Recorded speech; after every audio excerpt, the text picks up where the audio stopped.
As Jesus was walking along, he saw a man called Matthew sitting at the tax collection station. And he said to him, "Follow me." And he got up and followed him.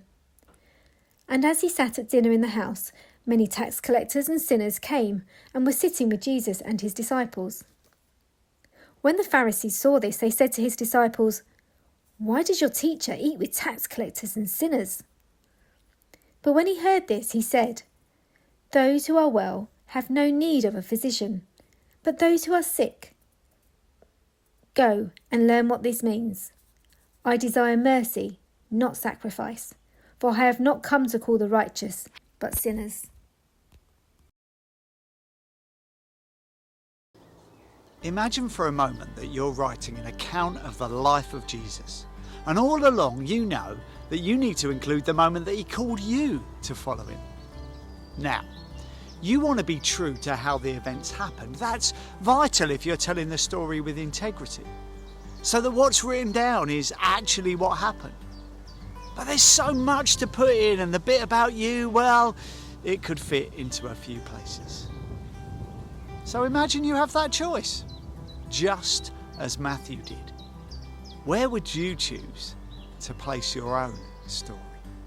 I absolutely love that Matthew chose to place his own story of spiritual healing and restoration bang in the middle of a whole range of other stories about healing. This is Matthew telling the world that the healing of his heart, the forgiveness of his sins, the decision to turn his life around is the greatest of healings. And then reminding us that he is just the recipient of everything that Jesus came to do. In these words, we discover one of the most definitive, dramatic, insightful, and comprehensive statements that Jesus ever made. I have not come to call the righteous, but sinners. That truth gives us the essence of the whole good news of Jesus, the purpose for him becoming man in the first place. Jesus came into the world to call the broken, to call sinners to himself.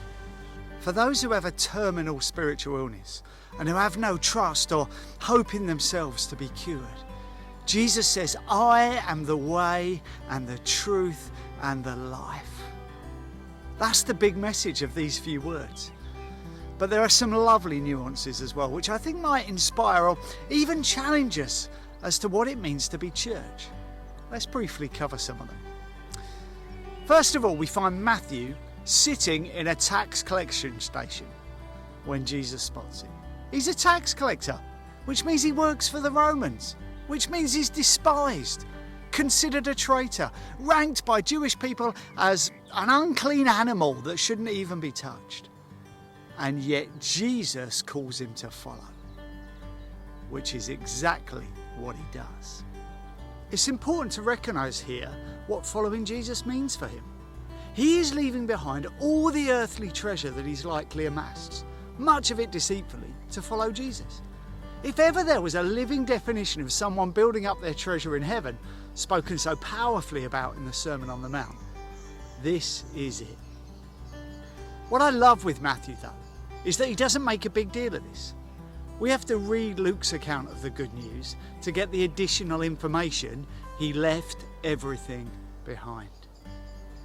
Incredibly then, in all his excitement that he's lost the world but gained his soul, Matthew seemingly invites every tax collector friend he has to meet the person he has chosen to invest his life in following. And in a small village world where privacy was almost non-existent, of course the Pharisees, the religious leaders, get a whiff of this and they don't like it. They challenge Jesus. Why do you eat with tax collectors and sinners? Gotta love the way they put those two groups together in the same sentence.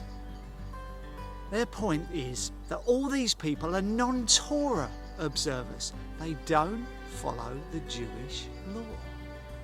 And the Pharisees challenged Jesus because this would have made him, a rabbi, impure. If he was really bringing in the new kingdom, surely he would have to have been pure beyond pure. Jesus' response, as we said earlier, is at the heart of who he is and what he stands for. Those who are well have no need of a physician, but those who are sick. Go and learn what this means. I desire mercy, not sacrifice, for I have come to call the righteous, not the righteous, but sinners. Jesus' mission is to restore those who are broken, not by getting them to obey rules or make sacrifices, but by helping them see a different way. And his response is directly from Scripture, from the Old Testament book of Hosea, chapter 6. I desire mercy, not sacrifice. Life through Jesus is about right relationship with God and right relationship with one another. Remember even the Beatitudes. Blessed are the merciful, for they will receive mercy. With all that in our heads then, let's imagine a church that invites everyone to know Jesus, even those whom society might have rejected. That accepts them when they come to faith, integrates them into a community of God's people, despite their background. That lives primarily not by rules, but by living out God's mercy in the same way that it has been shown to them.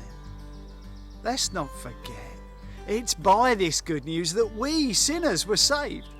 And maybe it's this good news that we need to take to the broken and hurting in our communities, so that they too might know that Jesus truly is the friend of sinners.